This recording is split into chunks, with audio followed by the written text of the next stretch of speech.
আসসালামু আলাইকুম, শুভ অপরাহ্ন। আশা করি সবাই ভালো আছেন।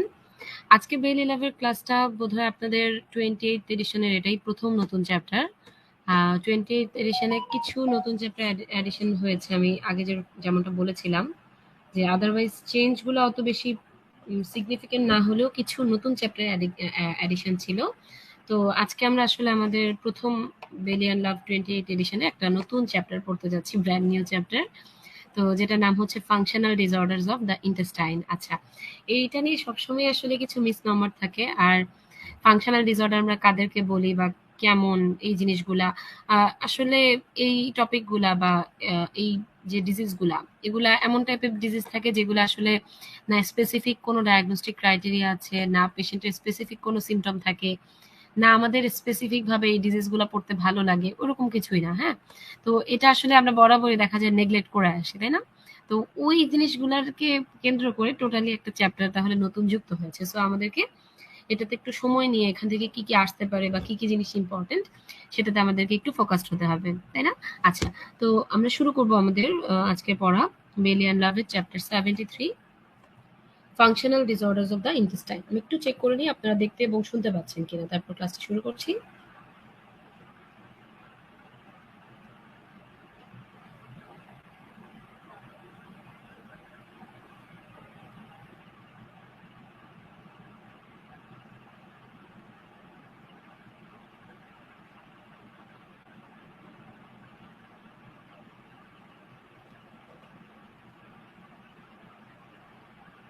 ওকে, ফুললি দেখা যাচ্ছে এবং শুনতে পাওয়া যাচ্ছে। আচ্ছা, এই চ্যাপ্টারে আসলে আমাদের অ্যানাটমি বলুক, অ্যাপ্লাইড অ্যানাটমি, কিন্তু এখানে অ্যানাটমি বলে কিছু নাই। অলমোস্ট সবই ফিজিওলজি এবং বাকিগুলো হচ্ছে ডিজিজ ওরিয়েন্টেড। ফিজিওলজি বলতে এটা যেহেতু ফাংশনাল ডিসঅর্ডার, ফাংশনাল ডিসঅর্ডার মানে হচ্ছে এখানে স্পেসিফিক কোনো কারণ থাকবে না বা স্পেসিফিক কোনো অ্যাবনর্মালিটি থাকবে না, জাস্ট কিছু নিউরোজেনিক কজ, হ্যাঁ, বা কিছু আনএক্সপ্লেইনড কজ, এইগুলার কারণে ইন্টেস্টাইনের মর্টিলিটিতে প্রবলেম হবে। আমাদের এই চ্যাপ্টারের মেইন থিম হচ্ছে ইন্টেস্টাইনের মর্টিলিটিতে কোনো একটা প্রবলেম হবে, কিন্তু সেটা কোনো অবস্ট্রাকশনের জন্য বা সেটা কোনো এক্সটার্নাল ফিচারের জন্য হবে না। ইদার সেটা কোনো একটা নার্ভাস সিস্টেমের প্রবলেম থাকবে বা ইন্টারনাল কোনো প্রবলেম থাকবে, মাসেল রিলেটেড কোনো প্রবলেম থাকবে, বয়স রিলেটেড জেনেটিক প্রবলেম থাকবে, কিন্তু কোনোভাবেই সেটা কোনো অবস্ট্রাকশন বা কোনো একদম সলিড কোনো কজে এটা থাকবে না। আচ্ছা, তো এই চ্যাপ্টারে যেহেতু ফাংশনাল অ্যাবনর্মালিটি বা মর্টিলিটি ডিসঅর্ডার, এটা জানতে হলে আমাদের প্রথমে মর্টিলিটি রিলেটেড যে ফিজিওলজিটা এটা জানতে হবে। আচ্ছা, তো এগুলাও অনেক ঝামেলার জিনিস। যেমন আমরা ওই সেই আগে থেকে পড়ে আসতাম যে আমাদের যে মুভমেন্ট গুলা গাটের, এগুলা কিভাবে হয়। তো আমরা এখানে বেসিক কয়েকটা কনসেপ্ট জানবো। যেমন একটা হচ্ছে যে প্রথম যে জিনিসটা আমরা দেখবো সেটা হচ্ছে যে স্মল ইন্টেস্টাইনের এবং লার্জ ইন্টেস্টাইনের কিছু মোটর অ্যাক্টিভিটি। যেমন ধরেন প্রথমত স্মল ইন্টেস্টাইনের যে মোটর অ্যাক্টিভিটি গুলা, এটাকে তিনটা ফেজে ভাগ করা হয়েছে। এর মধ্যে আবার বলা হয়ে থাকে যে ফেজ টু যেটা, সেটাতে হচ্ছে মাইগ্রেটিং মোটর কমপ্লেক্স বা ফিড অবস্থায় পেশেন্টের অ্যাক্টিভিটিটাকে বোঝায়। এখানে আমরা যদি দেখি তাহলে আমরা তিনটা ফেজ একটু দেখব পেশেন্টের, একজন মানুষের স্মল ইন্টেস্টাইনাল মর্টিলিটির। ফেজ ওয়ান থাকে হচ্ছে কুইসেন্স একটা ফেজ, মানে হচ্ছে পেশেন্ট তখন মাত্র ফাস্টিং অবস্থায় আছে, তেমন কোনো মুভমেন্ট নাই, নিরিবিলি একটা অবস্থা। ফেজ টু মানে হচ্ছে খাওয়া দাওয়াটা স্মল ইন্টেস্টাইনে গেল, যাওয়ার পরে যেখানে কি হবে, একটা মিক্সিং হবে, মিক্সিং হওয়ার জন্য কন্ট্রাকশন হবে এবং একই সাথে হচ্ছে অ্যাবজর্পশন, খাবারটা অ্যাবজর্পশন করবে এবং মিক্সিং করবে, এই জন্য কন্ট্রাকশনটা চলবে। আচ্ছা, ফেজ থ্রি যেটা, ফেজ থ্রিতে হচ্ছে অলরেডি মিক্সিং এবং অ্যাবজর্পশন হয়ে গেছে, এখন অতিরিক্ত যে অংশটা যেটা আমাদের লার্জ ইন্টেস্টাইনে পাঠাতে হবে, সেটাকে সুন্দর করে প্রোপাগেট করে লার্জ ইন্টেস্টাইনে পাঠিয়ে দিবে। এই তিনটা ফেজে আমরা ভাগ করছি। তাহলে আমরা যদি সহজে বলি, স্মল ইন্টেস্টাইনের আমাদের মুভমেন্ট গুলাকে আমরা তিনটা ভাগে ভাগ করতে পারি। ঠিক আছে, তিনটা ভাগে এই পুরো জিনিসটাকে আমরা বলি হচ্ছে মাইগ্রেটিং মোটর কমপ্লেক্স। এটা তিনটা ভাগ আছে।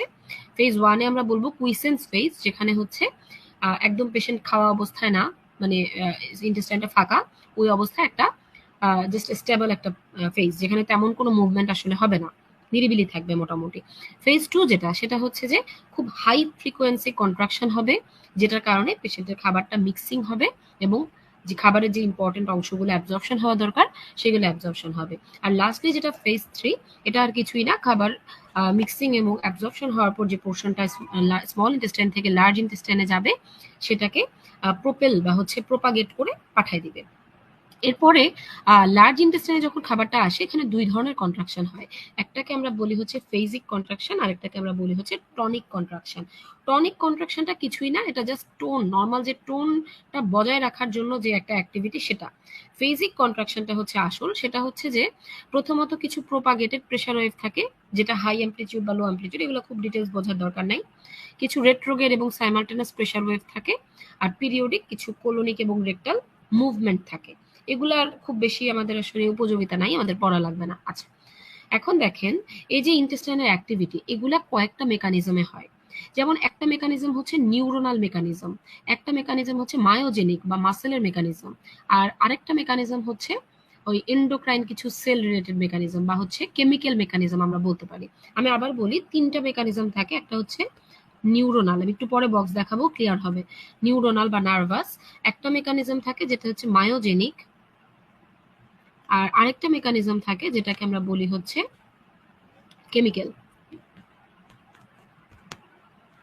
আমি এবার যদি বক্সটা দেখাই, দেখেন এই যে, এখন দেখেন মায়োজেনিক যেটা, এখানে হচ্ছে আমাদের একটা সেল কাজ করে, যে সেলটা দিয়ে আমরা বলি কি যে আমাদের হার্টে যেরকম একটা পেস মেকার বা একটা মুভমেন্ট শুরু করা, একটা ইলেকট্রিক্যাল অ্যাক্টিভিটি শুরু করার একটা সেল থাকে, আমাদের ইন্টেস্টাইনেও এরকম একটা সেল আছে। কেউ কেউ আমাকে নামটা বলতে পারেন কোন ধরনের, কোন সেলটাকে আমরা বলি হচ্ছে আমাদের মানে এসএনওড বা হচ্ছে আমাদের যে autonomic cell of the intestine, কোনটাকে আমরা বলি, যেটা আমাদের ইন্টেস্টাইনের অ্যাক্টিভিটি গুলা শুরু করে, মুভমেন্ট বা হচ্ছে ইলেকট্রিক্যাল অ্যাক্টিভিটি গুলা, কি বলি আমরা এটাকে? Pacemaker cell of the intestine. নামটা কেউ বলতে পারেন? এবং এটা এটা কোন লেয়ারে থাকে, নামটা কেউ একটু বলেন তো দেখি। এটা হচ্ছে আমাদের অনেক আগের পড়াশোনা। এই চ্যাপ্টারে আসলে এই সেলের নাম ছাড়া তেমন কিছু আপনাদের কমন পড়বে না। আচ্ছা, একজন অ্যান্সার করেছেন interstitial cells of Cajal, exactly এই সেলটাই আমরা বলি হচ্ছে pacemaker cells of the intestine. আচ্ছা, তাহলে দেখেন এই যে দেখেন, প্রথমে হচ্ছে হার্টের মতো ইন্টেস্টাইনে একটা অটোনোমাস অ্যাক্টিভিটি শুরু হবে। অটোনোমাস মানে সে নিজেই নিজের ইলেকট্রিক্যাল রিদম চালু করতে পারবে। এইটা হয় হচ্ছে mainly interstitial cells of kajal. এগুলো একদম স্মল ফাইব্রোব্লাস্ট এটার মতো সেল থাকে হচ্ছে মাস্কুলারিস প্রক্রিয়াতে, এজন্যই এর যে অ্যাকশনটা সেটাকে আমরা বলছি মায়োজেনিক অ্যাকশন। হ্যাঁ, আচ্ছা, এটা কি করে? এটা হচ্ছে একটা মেমব্রেন পটেনশিয়াল সেট করে দেয়, মেমব্রেন পটেনশিয়াল সেট করে দেয়, যেটা দিয়ে তার বাকি অ্যাক্টিভিটি গুলো চলবে। এরপরে যেটা হয় সেটা হচ্ছে যে ইন্টেস্টাইনে কিছু কন্ট্রাকশন হয় স্মুথ মাসেলের, যেটা কিনা আলটিমেটলি কি করে, পুরা কন্ট্রাক্টাইল যে অ্যাক্টিভিটিটা স্মুথ মাসেলের, দুইটা জিনিস হয়। একটা হচ্ছে সেলগুলা কন্ট্রাক্ট করে এবং নিজেদের মধ্যে কানেক্টেড হয়, যার কারণে সিনক্রোনাস একটা কন্ট্রাকশন তৈরি হয়। এরপরে যে মেকানিজম, এটা গেল মায়োজেনিক, এরপরে যে মেকানিজমটা সেটাকে আমরা বলতেছি নিউরোনাল মেকানিজম। নিউরোনাল মেকানিজমটা কি? এখানে বেসিক্যালি আমাদের যে এক্সটার্নাল এন্টেরিক নার্ভাস সিস্টেম সেটা এবং হচ্ছে অটোনমিক নার্ভাস সিস্টেম, এই দুইটা নার্ভাস সিস্টেম এখানে কাজ করে। আমাদের মায়োজেনিকটা মেইনলি কে করে? পেসমেকার সেল বা হচ্ছে ইন্টারস্টিশিয়াল সেলস অফ কাজেল, যেটা আমাদের হার্টের যে একদম প্রথম দিকের অ্যাক্টিভিটিটা বা হচ্ছে আমাদের ইলেকট্রিক্যাল যে অ্যাক্টিভিটিটা এটা শুরু করে দেয়, কন্ট্রাকশন শুরু করে দেয়। এরপরে যেটা হয়, আমাদের নার্ভাস সিস্টেমটা কাজ করে, যেটা দুই রকম আমরা বলতে পারি, একটা হচ্ছে এন্টেরিক নার্ভাস সিস্টেম, আরেকটা হচ্ছে হায়ার কন্ট্রোল বা হচ্ছে অটোনমিক নার্ভাস সিস্টেম। তো মেইন ভূমিকা হচ্ছে এখানে এন্টেরিক নার্ভাস সিস্টেম। আচ্ছা, এন্টেরিক নার্ভাস সিস্টেমের আবার দুইটা পার্ট আছে, আপনারা একটু নাম দুইটা বলেন তো। আমরা দুইটা কম্পোনেন্টে ভাগ করি, এন্টেরিক নার্ভাস সিস্টেমের দুইটা কম্পোনেন্ট আমরা ভাগ করি, কি কি বলি বলেন তো? দুইটা প্লেক্সাস আমরা বলি না, দুইটা প্লেক্সাস, নামগুলা বলেন। ওই এক একটার আবার একাধিক নামও আছে, নামগুলো একটু বলেন তো আমাকে। দুইটা প্লেক্সাস আমরা ভাগ করি, এগুলো যেহেতু কমন টপিক তাই আমি আপনাদেরকে জিজ্ঞেস করতেছি আর কি। আর বাকিগুলো আসলে এই চ্যাপ্টারে একটু আনকমনই হবে, সো ওখানে আসলে আর আপনাদের হয়তো কোশ্চেন করার সুযোগ হবে না আমার। হ্যাঁ, আচ্ছা, তাহলে আমাকে একটু বলেন তো এন্টেরিক নার্ভাস সিস্টেমের দুইটা পার্ট। ওকে, একজন অ্যান্সার করতে পেরেছে অরবাক্স এবং মেজনার্স, তাই না? অরবাক্সের আরেকটা নাম কি? এটাও অলরেডি অ্যান্সার করে দিচ্ছেন, মাইন্টেরিক অ্যান্ড মেজনার্স প্লেক্সাস, মাইন্টেরিক, মেজনার্স বা অরবাক্স এবং মেজনার্স। ওকে, ভেরি গুড। আচ্ছা, এর মধ্যে যেটা মেইন সেটা হচ্ছে আমাদের অরবাক্স যে প্লেক্সাসটা বা হচ্ছে মায়েন্টারিক প্লেক্সাসটা। কেন? কারণ এটা হচ্ছে আমাদের যে মোটর অ্যাক্টিভিটি গুলো থাকে সেটার জন্য রেসপন্সিবল। তো আমাদের যে ইন্টেস্টাইনের কন্ট্রাকশনটা এটা কিন্তু একটা মোটর অ্যাক্টিভিটি, তাই না? সো আমাদের মেইন এখানে হচ্ছে মায়েন্টারিক প্লেক্সাস। তাহলে এই যে মেজনার্স প্লেক্সাস, এটার কাজটা কি? বা এটার আরেকটা নাম কিন্তু সাবমিউকোজাল প্লেক্সাস, খেয়াল করেন। হ্যাঁ, আচ্ছা, মেজনাস প্লেক্সাসের এইটার কাজটা কি? এটার কাজ জাস্ট কিছু না, সে সেন্সেশন করবে, মিউকোজাল ব্লাড ফ্লো রেগুলেশন এবং সিক্রেশন, এই কাজগুলো সে করবে। আর মোটর অ্যাক্টিভিটিটা করবে হচ্ছে আমাদের মায়োন্টারিক বা অরবাক্স প্লেক্সাস।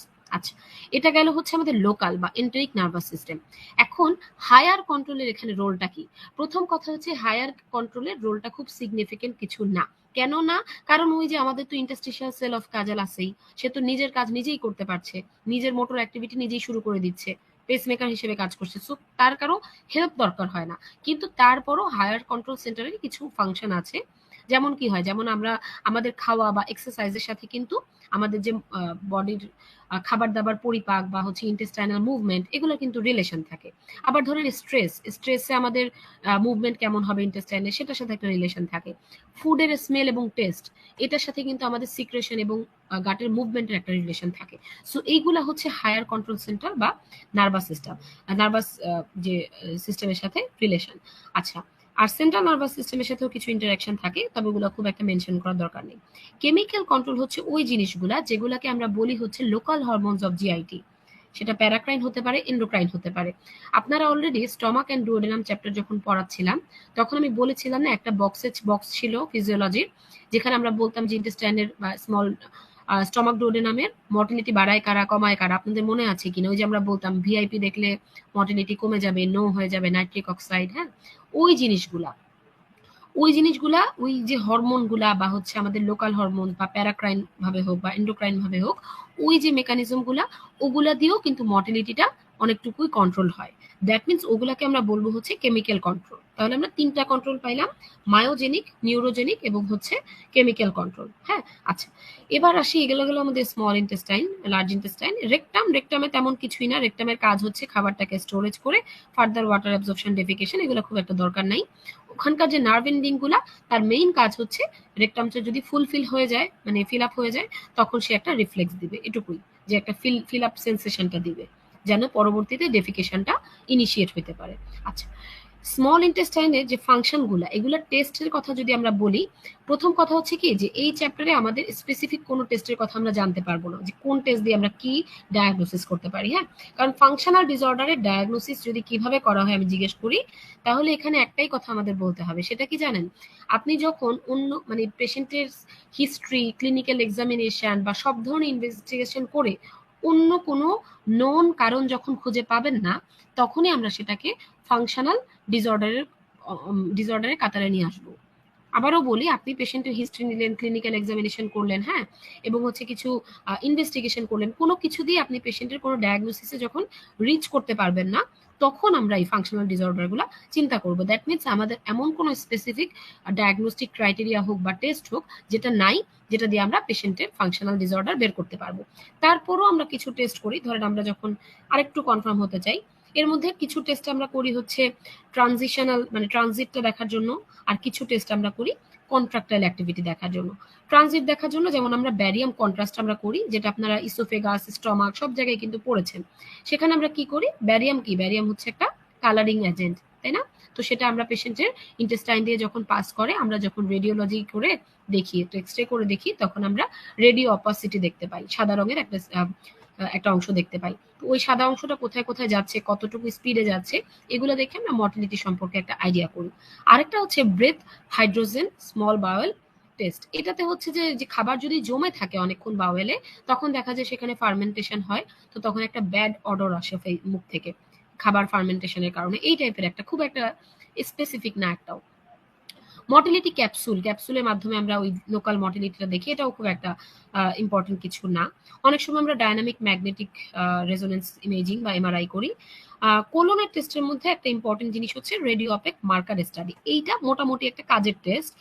কাজের টেস্ট বলতে আমরা যদি কোলনিক ট্রানজিটটা দেখতে চাই, এটাই কিন্তু মেইন স্টে। এখানে কি হয় দেখেন, ছবিটা যদি খেয়াল করেন, এখানে না ছোট ছোট অনেকগুলো পার্টিকেল দেওয়া হয়। পার্টিকেলগুলো যে কোনো কিছু তৈরি হতে পারে, প্লাস্টিক টিউবিং বা জেলাটিন ক্যাপসুল, এমন কিছু দেওয়া হবে যেগুলো আমরা রেডিওলজিক্যালি আইডেন্টিফাই করতে পারবো। ধরেন এই পার্টিকেলগুলো কত, এটা আপনি গুনে দেখলেন যে আপনি পেশেন্টের এখানে 50টার মতো পার্টিকেল দিচ্ছেন। তো আপনি যখন পার্টিকেল দিবেন, দেওয়ার পরে পেশেন্টের স্টেডি থাকবে, পেশেন্ট কিছু খাবে না, পেশেন্টের আমরা জিআইটি মুভমেন্ট বাড়ানোর জন্য কোনো ড্রাগ দিতে পারবো না, এমন কোনো কিছু দেওয়া যাবে না। স্টেবল অবস্থায়, স্টেডি অবস্থায় আমরা পেশেন্টকে এই পার্টিকেলগুলো দিব। দেওয়ার পরে আমরা নোটিস করব যে মানে তার কোনো চেঞ্জ আসতেছে কিনা। যেমন এই ছবিটা যদি আমরা দেখি, এটা দেখে মনে হচ্ছে যে পার্টিকেল যতগুলা দিছি সবই রিটেইন করে গেছে, মানে এগুলো মুভই করছে না। যদি মুভ করতো তাহলে কি হইতো, তাহলে কিন্তু আমরা সবগুলা পার্টিকেল এই ছবিতে পাইতাম না। আবার হচ্ছে কিছু পার্টিকেল সব ম্যাক্সিমাম পার্টিকেলের নিচের দিকে চলে আসতো, এরকম বিভিন্ন জায়গায় জায়গায় এই পার্টিকেল গুলো আটকায় থাকতো না। আটকায় আছে মানে কি, এই জিনিসটা মুভমেন্টই হচ্ছে না। আর এমনিতেও এক্সরেতে কিন্তু আমরা এখানে অবস্ট্রাকশনের ফিচার গুলো দেখতে পাচ্ছি। আচ্ছা, এখানে দেখেন আমি এতক্ষণ যে কথাটা বারবার বলছিলাম স্কোপ অফ ডিজিজ, যে আমরা এই ডিজিজগুলো আসলে পড়ে কি করব। ওই যে বললাম টিপিক্যাল সিমটম দিয়ে আপনি কোনোভাবেই কোনো এক্সপ্লেনেশন খুঁজে পাচ্ছেন না, কোনো ইনভেস্টিগেশনে কোনো ফলাফল পাচ্ছেন না, তখন আপনি ডায়াগনোসিস করবেন। আচ্ছা, এখন আমরা একদম আমাদের আজকে যে মেইন ডিজিজ ওরিয়েন্টেড পড়া সেখানে চলে যাই। আমরা আজকের আমাদের পড়ার ডিজিজগুলাকে মেইনলি 3টা হেডিং এ ভাগ করব। আর 2টা সাব হেডিং থাকবে, একটা হচ্ছে যে আপনার স্মল ইন্টেস্টাইনের আর একটা হচ্ছে লার্জ ইন্টেস্টাইনের। প্রথমত হচ্ছে অ্যাকিউট এবং ক্রনিক, দুইটাতেই দেখা যাবে কি ভিসেরাল যে ডায়ামিটারটা মানে ইন্টেস্টাইনের যে ডায়ামিটারটা এটা ডাইলেটেড থাকবে। তো অ্যাকিউট ভাবে যদি স্মল ইন্টেস্টাইনের ডায়ামিটারটা ডাইলেটেড থাকে, এটাকে আমরা বলি হচ্ছে প্যারালাইটিক আইলিয়াস, যেটা সবচেয়ে কমন কজ কি, পোস্ট অপারেটিভ আইলিয়াস। আচ্ছা, ক্রনিকের মধ্যে অ্যাকিউটের মধ্যে যদি লার্জ ইন্টেস্টাইন ডাইলেটেড থাকে, এটাকে আমরা বলি এসিপিও বা acute colonic pseudo obstruction. Chronic dilatation যদি স্মল ইন্টেস্টাইনের হয় সেটাকে আমরা ইন্টেস্টাইনাল সুডো অবস্ট্রাকশন বলি, আর যদি লার্জ ইন্টেস্টাইনের হয় সেটাকে আমরা মেগাকোলন বলি। এখানে একটা জিনিস মাথায় রাখবেন, মেগাকোলন আর টক্সিক মেগাকোলন দুইটা কিন্তু এক না। আচ্ছা, আর ক্রনিকের মধ্যে ডায়ামিটারটা সাধারণত নর্মাল থাকে, এটা যে কোনো জায়গায় হতে পারে। এটার মধ্যে দুইটা এন্টাইটি, একটা হচ্ছে ক্রনিক কনস্টিপেশন আর একটা হচ্ছে আইবিএস। এগুলা মেডিসিনের পড়া, এগুলো আমাদের খুব লাগবে না, আমরা প্রথম 4টা মেইনলি পড়বো। তাহলে দেখেন এই এত বড় নামটা আপনি জাস্ট উপরের হেডিং গুলার সাথে মিলাবেন, একটা হচ্ছে অ্যাকিউট, একটা হচ্ছে যে ডাইলেটেশন, এই যে ডাইলেটেশন, আর হচ্ছে স্মল ইন্টেস্টাইন। তাহলে এই কন্ডিশনটা কি দাঁড়াচ্ছে, আইলিয়াস। এই যে এই হেডিং এর সাথে আপনি আপনার চ্যাপ্টার ওয়াইজ ভিতরের হেডিং গুলা মিলাবেন। তাহলে দেখেন অ্যাকিউট ডায়নামিক নিউরোমাস্কুলার স্টেট, এত বড় হেডিং আমাদের পড়ার দরকার নাই, আমরা পড়বো কি আইলিয়াস বা হচ্ছে acute dilatation of the small intestine. আচ্ছা, এইখানে দেখেন ডেফিনেশনটা কেন ইম্পর্টেন্ট। ডেফিনেশনে একটা কথা সবসময় বলা থাকবে, সেটা হচ্ছে in the absence of mechanical obstruction. আমরা যখন ইন্টেস্টাইনাল অবস্ট্রাকশনটা পড়বো, তখন আপনারা মেকানিক্যাল অবস্ট্রাকশনের অনেকগুলো কজ দেখবেন। হ্যাঁ, মেকানিক্যাল অবস্ট্রাকশন মানেটা কি, মানে হচ্ছে ধরেন একটা টিউমার আছে, ধরেন কোনো কারণে স্টুলটা ইম্প্যাক্টেড হয়ে আছে, ধরেন সেখানে কোনো একটা ফাইব্রোসিস হয়ে আছে, ধরেন সেখানে ব্যান্ডস এন্ড অ্যাডহেশন আছে, ম্যালিগনেন্সি আছে, স্ট্রিকচার আছে, এগুলা হচ্ছে মেকানিক্যাল, মানে কোনো একটা বাধার কারণে খাবারটা যেতে পারছে না। কিন্তু যেখানে কোনো বাধা নাই, এটার সাথে খুব মানে আপনাদের ইসোফেগাসের একটা কন্ডিশনের মিল আছে। কেউ বলতে পারেন কি কন্ডিশন, মানে ডিস্টাল কোনো অবস্ট্রাকশন নাই কিন্তু এমনি এমনি খাবার যেতে পারছে না। ইসোফেগাসে এরকম একটা কন্ডিশনের কথা আমরা বলেছিলাম। কারো মনে থাকলে আমাকে একটু কমেন্ট করে জানাবেন, ঠিক আছে? আচ্ছা, তাহলে দেখেন এখানে নর্মাল যে প্রোপালসিভ অ্যাক্টিভিটিটা ছিল ইন্টেস্টাইনের, সেটা এনিহাউ ম্যালফাংশন হয়ে যাবে, নষ্ট হয়ে যাবে in the absence of mechanical obstruction. আচ্ছা, কজেস এবং রিস্ক ফ্যাক্টর, এখানে মেজরিটি অফ দ্য কজই থাকবে হচ্ছে পোস্ট অপারেটিভ আইলিয়াস। আমরা এটাকে সেন্টার করেই পড়াশোনা করব। হ্যাঁ, এটা থাকবে 10 থেকে 20% পেশেন্টের। তো আমরা কখন পেশেন্টকে পোস্ট অপারেটিভ আইলিয়াস বলবো, যখন অপারেশনের পরে 72 ঘন্টার মধ্যেও পেশেন্ট স্টুল পাস করবে না অথবা ওরাল ইনটেক টলারেট করতে পারবে না, তখন আমরা এটাকে বলবো হচ্ছে প্যারালাইটিক আইলিয়াস। আচ্ছা, তাহলে আপনারা এখানে আইলিয়াসের কিছু রিস্ক ফ্যাক্টর আমরা একটু জাস্ট রিডিং পড়বো, বেশি কিছু না। আপনারা এটা খুব সুন্দর অ্যান্সার করেছেন, অ্যাকালেশিয়া, ওকে ভেরি গুড, অ্যাকালেশিয়া কার্ডিয়া, ওকে। তাহলে দেখেন এখানে রিস্ক গুলা কি কি আছে আইলিয়াসের জন্য। প্রথমটা হচ্ছে রিসেন্ট সার্জারি যদি কারো থাকে, আমরা ধরে নিব তার পোস্ট অপারেটিভ আইলিয়াস। এর বাইরে লোকাল ইনফ্লামেশনের জন্য হতে পারে, সিস্টেমিক কিছু ইনফ্লামেশন যেমন সেপসিস, ট্রমা, ইলেকট্রিক ডিস্টারবেন্স, বিশেষ করে যে হাইপোক্যালেমিয়া, হাইপার ক্যালেমিয়া। আপনারা যদি ইলেকট্রোলাইট পড়ে থাকেন আগে বা কোনো পরীক্ষার প্রিপারেশন হিসেবে, দেখবেন যে হাইপোক্যালেমিয়া, হাইপার ক্যালেমিয়া দুইটারই কিন্তু একটা কমপ্লিকেশন হচ্ছে এই প্যারালাইটিক আইলিয়াস। এন্ডোক্রাইন কিছু ডিস্টারবেন্সের জন্য হতে পারে, যেমন ডায়াবেটিক কিটোঅ্যাসিডোসিস এবং হাইপোথাইরয়েডিজম। ওপিওয়েড, এটা খুব ইম্পর্টেন্ট, ওপিওয়েড মেডিকেশনটার জন্য হয়ে থাকে। এই কারণেই দেখা যায় কি আমরা পোস্ট অপারেটিভ প্যারালাইটিক আইলিয়াস যদি প্রিভেন্ট করতে চাই, আমাদের কিন্তু পেশেন্টকে ওপিওয়েড টাইপের অ্যানালজেসিক দেওয়াটা উইথড্র করতে হয়, আমরা অন্য ধরনের অ্যানালজেসিক দিব, এটার ইউজটা এই জন্য কমে আসছে। আচ্ছা, প্যাথোফিজিওলজি আর কিছুই না, এখানে হচ্ছে যে ইন্টেস্টাইনাল যে মর্টিলিটিটা ছিল এটা যদি কোনো কারণে ইনহিবিশন হয়ে যায়, আমরা পুরো জিনিসটা কিন্তু এখানে post operative paralytic ileus related পড়বো। পেশেন্টের ক্লিনিক্যাল ফিচার থাকবে অ্যাবডোমিনাল ডিস্টেনশন, ভমিটিং, এবং আমরা যখন হিস্ট্রি নিব রিসেন্ট একটা সার্জারির হিস্ট্রি আমরা পাবো। সিটি স্ক্যান হচ্ছে আমাদের এখানে মেইন ডায়াগনস্টিক ফিচার। আমরা এখানে পেশেন্টের সিটি স্ক্যান করব এবং একই সাথে কিছু ব্লাড টেস্ট করব, যেটা দিয়ে আমরা অন্য কোনো ডিজিজ আছে কিনা বা মেটাবলিক অ্যাবনরমালিটি আছে কিনা এগুলো আইডেন্টিফাই করব, যে পেশেন্টের হাইপো বা হাইপারক্যালেমিয়া আছে কিনা। আচ্ছা, আর ম্যানেজমেন্ট আমরা কিভাবে করব? ম্যানেজমেন্টে আসার আগে আপনাদের একটু প্যাথোফিজিওলজিটা বলি। ভিতরে বর্ণনা পড়লে আপনাদের কাছে কঠিন মনে হবে, ছবিটা দেখায় আমি একটু বলি। আমি এখানে বললাম কি যে আমরা পোস্ট অপারেটিভ প্যারালাইটিক আইলিয়াসের মেকানিজমটা বলছি। অপারেশনের পরে পেশেন্টের একটা, আপনারা এখনো হয়তো অনেকেই মেটাবলিক রেসপন্স টু ইনজুরি চ্যাপ্টারটা পড়েন নাই। ওখানে খুব সুন্দরভাবে বলা আছে যে একটা অপারেশন বা একটা ট্রমা বা একটা ইনজুরি এগুলোর পরে আমাদের বডিতে একটা অ্যাকিউট স্ট্রেস রেসপন্স হয়, যেটার মধ্যে কিছু নিউরোজেনিক অ্যাক্টিভিটি ইনভলভ থাকে, কিছু এন্ডোক্রাইন অ্যাক্টিভিটি ইনভলভ থাকে, কিছু স্পাইনাল অ্যাক্টিভিটি ইনভলভ থাকে। তো এইখানে আমরা যতটুকু জানার সেটা হচ্ছে যে এই অ্যাকিউট স্ট্রেস রেসপন্সে আমাদের যেটা হয়, ওই যে এটা যেহেতু একটা ফ্লাইট ফাইট রেসপন্স, তো এখানে আমাদের সিম্প্যাথেটিক অ্যাক্টিভিটিটা বেড়ে যাবে, প্যারাসিম্প্যাথেটিক অ্যাক্টিভিটিটা কমে যাবে। নর্মালি কিন্তু আমাদের যে অ্যাবডোমিনাল কন্ট্রাকশন গুলো, ইন্টেস্টাইনাল কন্ট্রাকশন হয়, খাবারটা মটিলিটি বের করে দেওয়া, ওইটার জন্য প্যারাসিম্প্যাথেটিকটা রেসপন্সিবল ছিল। সো এখানে সেটা বন্ধ হয়ে যাচ্ছে। আচ্ছা, এবার দেখেন যে এখানে আবার ইনহিবিটরি স্পাইনাল রিফ্লেক্স গুলো শুরু হয়ে যাচ্ছে। আবার হচ্ছে হাইপো, এটা কি বলে, এইচপিএ জানি, কি জানি, হাইপোথ্যালামিক পিটুইটারি অ্যাড্রেনাল অ্যাক্সিস, এটা অ্যাক্টিভেট হচ্ছে, ক্যাটেকোলামাইনগুলো রিলিজ হচ্ছে। এরপরে যেটা হয় যে মর্টিলিটিটা কমে যায়, এটা হচ্ছে আমাদের নিউরোনাল বা স্ট্রেস রেসপন্স। আরেকটা হচ্ছে বাওয়েলের নিজস্ব একটা রেসপন্স থাকে, সবকিছুরই একটা আমরা উপরের দিকে হায়ার সেন্টারে পড়বো, একটা আমরা লোকাল পড়বো। লোকালের মধ্যে আপনি যখন একটা অপারেশন করছেন পেশেন্টের, আমরা কিন্তু বাওয়েলটা খুব হ্যান্ডলিং করি না। আমরা যারা অপারেশন দেখছেন সবাই তো অলমোস্ট দেখেছেন, আমরা একদম গার্ড বের করে টের করে কিভাবে অপারেশনটা করি, গজ দিয়ে মোছামুছি করি, কত কিছু। তো এই হ্যান্ডলিংটার জন্য দেখা যায় কি ওখানে একটা প্রলং ইনফ্ল্যামেটরি রেসপন্স তৈরি হয়েছে। এই ইনফ্ল্যামেটরি রেসপন্সে প্রথম যে সেলটা কাজ করে সেটা হচ্ছে মাস্ট সেল। এটা, এই কোশ্চেনটা আমার কাছে বইয়ের ভিতরে সুন্দর করে লেখা, তো এটা অনেক সময় এসবিএ হিসেবে আসতে পারে, এটা একটু দাগায় রাখেন। প্রথম অ্যাক্টিভেট হয় হচ্ছে মাস্ট সেল, যেটা কিনা দেখেন কি করবে, ম্যাক্রোফেজ, নিউট্রোফিল এগুলা মাইগ্রেশন অ্যাক্টিভেশন করবে, ব্যাকটেরিয়াল ট্রান্সলোকেশন করবে। আলটিমেটলি কি হবে, আলটিমেটলি আবারও সেই ইনহিবিটরি স্পাইনাল রিফ্লেক্স চালু হবে এবং মর্টিলিটিটা কমে যাবে। তো আমরা সংক্ষেপে মনে রাখবো এই দুটো রেসপন্স, একটা হচ্ছে স্পাইনাল রেসপন্স আর একটা হচ্ছে প্রলং ইনফ্লেমেটরি রেসপন্স, যেটার কারণে মাস্ট সেল অ্যাক্টিভেশন হয়। আচ্ছা, এখন কথা হচ্ছে এটা আমরা ম্যানেজমেন্ট কিভাবে করব। ম্যানেজমেন্টের ক্ষেত্রে আমরা যেটা করব, প্রথমত পেশেন্টকে আমরা এনপিও রাখবো, মানে ওরাল ইনটেকটা বন্ধ রাখবো, এবং ভিতরে অলরেডি যা যা জমা আছে সেগুলো আমরা এনজি টিউব দিয়ে ড্রেন করে বের করে দিব, যেটাকে আমরা বলি এনজি সাকশন। সাপোর্টিভ কেয়ারটা খুবই ইম্পর্টেন্ট, কারণ কিন্তু এখানে পেশেন্টের খুব একটা ফ্লুইড ইলেকট্রোলাইটের অ্যাবনরমালিটি দেখা যায়, এটা আমরা দিব।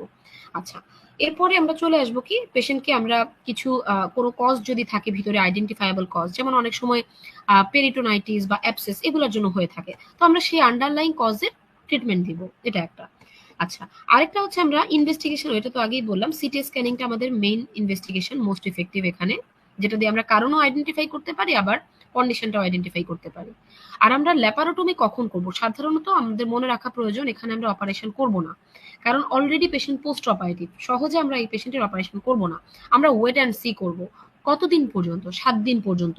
এইটা খুব ইম্পর্টেন্ট, মনে রাখেন, এসবিএ, হ্যাঁ, খুবই ইম্পর্টেন্ট। 7 দিন পর্যন্ত আমরা ওয়েট করবো অপারেশনের পরে, যে এই জিনিসটা থাকে কিনা। আমাদের সব মেজার্স নেওয়ার পরও যদি 7 দিন পর্যন্ত এই কন্ডিশন থাকে, তাহলে আমরা ল্যাপারোটমিতে যাব। আরেকটা হচ্ছে যে যদি এমন হয় যে অপারেশনের পরে বাওয়েল অ্যাক্টিভিটিটা ঠিক ছিল, মর্টালিটি ঠিক ছিল, পেশেন্ট বাওয়েল পাস করলো, কিন্তু তারপরে আবার বন্ধ হয়ে গেল, দ্যাট মিনস কি ভিতরে কোনো একটা কমপ্লিকেশন ডেভেলপ করে গেছে, সেই ক্ষেত্রে আমরা সার্জারি করবো। তো আমাদের সার্জারির ইন্ডিকেশন এখানে দুইটা। আর একটা জিনিস আমাদের মনে রাখা প্রয়োজন, এই কন্ডিশনটা আমাদের সবসময়, আমরা সব ক্ষেত্রে বলি prevention is better then cure, but এখানে আরো বেশি কেন, কারণ আমাদের যেহেতু এটা একটা আয়াট্রোজেনিক কন্ডিশন, সার্জারির মাধ্যমে হচ্ছে, দ্যাট মিনস আমাদের নিজেদের কিছু করার আছে। কি করতে পারি, একটা অপশন হচ্ছে মিনিমাল ইনভেসিভ সার্জারি, যেখানে আমাদের বাওয়েল হ্যান্ডলিংটা কম হয়। একটা হচ্ছে এনহ্যান্স রিকভারি প্রোগ্রাম, এইটার ভিতরে অনেক কিছু আছে, এটা আপনারা পরবর্তীতে পড়বেন, সো এটা আমরা এখানে বলতেছি না। এনহ্যান্স রিকভারি প্রোগ্রামটা এটা এখানে বলবো না।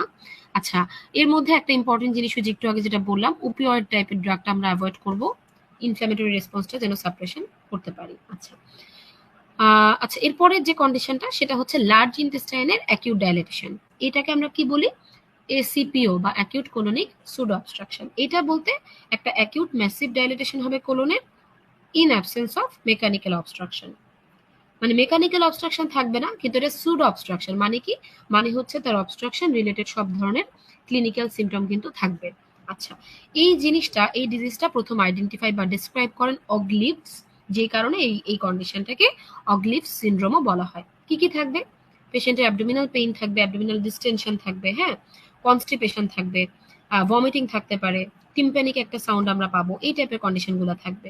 আবার দেখা যায় কি, এরকম যদি একটা কন্ডিশন ডেভেলপ করে, অনেক সময় পেশেন্টের পারফোরেশন হয়ে যেতে পারে, পেরিটোনাইটিস ডেভেলপ করতে পারে, ইস্কেমিয়া ডেভেলপ করতে পারে দীর্ঘদিন যদি এই ডায়ালিটেশনটা থাকে, কারণ তাতে কি হয়, ব্লাড সাপ্লাইটা হ্যাম্পার হয়ে যায়। তো তখন আমরা টেন্ডারনেস পাইতে পারি। এখানে একটা জিনিস মনে রাখা প্রয়োজন, আমাদের লার্জ ইন্টেস্টাইনের কমন যে কন্ডিশনগুলো, এগুলাকে আমরা 3টা টি দিয়ে মনে রাখতে পারি। একটা হচ্ছে টিউমার, যেমন কোলোরেক্টাল ক্যান্সার, একটা হচ্ছে টর্শন যেমন ভলভুলাস, আর একটা হচ্ছে টায়ার্ড আউট, মানে বাওয়েল টায়ার্ড হয়ে গেছে, কাজ করতে পারতেছে না, যেটাকে আমরা বলি কি, সুডো অবস্ট্রাকশন। এই 3টা কন্ডিশন আমরা 3টা টি দিয়ে মনে রাখবো। আর একটা 4th টি বলা হয়, সেটা হচ্ছে টক্সিক মেগাকোলন। জাস্ট জেনে রাখা, এই চ্যাপ্টার ইম্পর্টেন্ট না। আচ্ছা, তাহলে দেখেন ক্লিনিক্যাল ফিচার আমরা এই জিনিসগুলো পাইলাম, হ্যাঁ, এবং এই পেশেন্টের দেখা যায় কি পারফোরেশনের চান্সটা খুব বেশি থাকে, যেহেতু একটা মেজর ডাইলেটেশন, একটা বাওয়েল ডাইলেটেড হয়ে আছে, সো ব্লাড সাপ্লাই কমে গিয়ে তার কিন্তু ওখানে ইস্কেমিয়া হতে পারে, পারফোরেশন হতে পারে। আচ্ছা, রিস্ক ফ্যাক্টর কি কি, এটা আমরা একটু জাস্ট জেনে রাখি। এখানে কিন্তু স্পেসিফিক কোনো কিছু আমরা পাবো না, যেমন পেশেন্টের দেখা যায় বয়স্ক পেশেন্টদের নিউরোলজিক্যাল ডিজেনারেটিভ কিছু ডিজিজের জন্য হতে পারে, স্ট্রোকের জন্য হতে পারে। আর অগিলিভ যখন আবিষ্কার করছিলেন তখন উনি দেখছিলেন যে রেট্রোপেরিটোনিয়াল কোনো টিউমার যদি থাকে তার কারণে হতে পারে, যদিও এটা একটা রেয়ার কজ। ট্রমা বা সার্জিক্যালের জন্য হতে পারে, কিছু সার্জারির পরে এটা ডেভেলপ করতে পারে, যেমন অর্থোপেডিক, গাইনোকোলজিক্যাল, অবস্টেটিক এসব সার্জারির ক্ষেত্রে। সিস্টেমিক ইনফ্লামেশন, সেটা সব ডিজিজের ক্ষেত্রে একটা রিস্ক ফ্যাক্টর, যেমন সেপসিস, ট্রমা, এগুলা।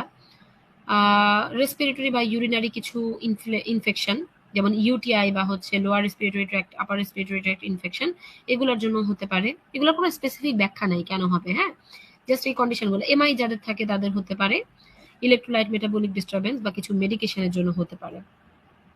আচ্ছা, আর ম্যানেজমেন্টের ক্ষেত্রে আমরা যদি আরেকটা হচ্ছে যেটা আমরা ডায়াগনোসিস কিভাবে করব, ডায়াগনোসিসটা আমরা মেইনলি করব হচ্ছে ক্লিনিক্যালি, এবং সাথে আমরা একটা প্লেন অ্যাবডোমিনাল রেডিওগ্রাফি করব, মানে এক্সরে করব। এক্সরে করে আমরা মানে কোলনিক ডায়ালিটেশনটা আইডেন্টিফাই করতে পারবো, কিন্তু আমাদের যদি ডেফিনেটিভ ইনভেস্টিগেশন বলি, সেটা হবে হচ্ছে সিটি স্ক্যান, যেটা দিয়ে আপনি আইডেন্টিফাই করতে পারবেন যে এই ডায়ালিটেশনটা কি সুডো অবস্ট্রাকশনের জন্য নাকি মেকানিক্যাল অবস্ট্রাকশনের জন্য। এটা কিন্তু ইম্পর্টেন্ট, ঠিক আছে? আচ্ছা, ম্যানেজমেন্টের ক্ষেত্রে প্রথম কথা হচ্ছে যে আমরা যদি এমন হয় যে ইস্কিমিয়া ডেভেলপ করে গেল, পারফোরেশন ডেভেলপ করে গেল, সেই ক্ষেত্রে আমাদের ইমার্জেন্সি সার্জারি করতে হবে, যেটা সাবটোটাল কোলেক্টমি উইথ আইলিওস্টোমি হইতে পারে। আর যদি নর্মাল কন্ডিশন থাকে, আমরা তাহলে তখন চেষ্টা করব আগের যে মেকানিজমগুলো বললাম, যেমন হচ্ছে এখানে বক্সটা আছে সুন্দরভাবে দেওয়া, যেমন আমরা মানে সাপোর্টিভ ম্যানেজমেন্ট যেগুলা, যে কি করব, আমরা ফ্লুইড ইলেকট্রোলাইট ইমব্যালেন্সটা কারেকশন করব, যেই ড্রাগের কারণে এটা হচ্ছে সেগুলোকে স্টপ করব, রেকটামকে আমরা এমটি করব। কিভাবে করতে পারি? এটা এনেমা বা ফ্ল্যাটাস টিউব দিয়ে করতে পারি। এন্ডোস্কোপিক্যালি আমরা খালি করতে পারি, যেমন কোলোনোস্কোপি সাথে ফ্ল্যাটাস টিউব ইউজ করে। ফার্মাকোলজিক্যাল কিছু অ্যাপ্রোচে আমরা যাই, তবে এটা নিয়ে একটু আসলে বিতর্ক আছে, আমরা সবসময় এটা ইউজ নাও করতে পারি, যেমন ইন্ট্রাভেনাস নিউস্ট্যাগমিন, এটা কিন্তু কিছু কন্ট্রাইন্ডিকেশন আছে, যেমন অ্যারিথমিয়া, ব্রঙ্কোস্পাজম হইতে পারে, এই জন্য। তো এটা আমরা অ্যাভয়েড করব, সবসময় আমরা এটাকে প্রেসক্রাইব করব না। আর এর বাইরে সার্জারি তো অলরেডি বললাম যে আমাদের সার্জারি করতে হইতে পারে। তো এখানে একটা জিনিস মাথায় রাখেন, যদি আমরা দেখি যে অবস্ট্রাকশনের কারণে যে ডাইলেটেশন হচ্ছে, এটা ডায়ামিটার 12 সেন্টিমিটার তার বেশি হয়ে যায়, তখন কিন্তু আমাদের র্যাপিড ডিকম্প্রেশন করতে হবে, কারণ না হলে ওই যে আগে যেটা বললাম, পারফোরেশনের একটা চান্স থাকে। তাহলে এটা মেইন কমপ্লিকেশন দুইটা, একটা হচ্ছে ইস্কেমিয়া, একটা হচ্ছে পারফোরেশন। আচ্ছা, সো এই জন্যই বলা হয় যে এটা একটা লাইফ থ্রেটেনিং কন্ডিশন হয়ে যাবে, যেটা খুব আর্লি প্রম্পট ডায়াগনোসিস করতে হবে এবং ট্রিটমেন্ট করতে হবে। আচ্ছা, এবারে আসি আমরা ক্রনিক ইম্পেয়ারমেন্ট বা ক্রনিক ডায়ালিটেশন। তো স্মল ইন্টেস্টাইনে যদি এরকম ক্রনিক ডায়ালিটেশন হয়, এই কন্ডিশনটাকে আমরা বলি হচ্ছে স্মল ইন্টেস্টাইনাল সুডো অবস্ট্রাকশন বা ইন্টেস্টাইনাল সুডো অবস্ট্রাকশন, আইপিও।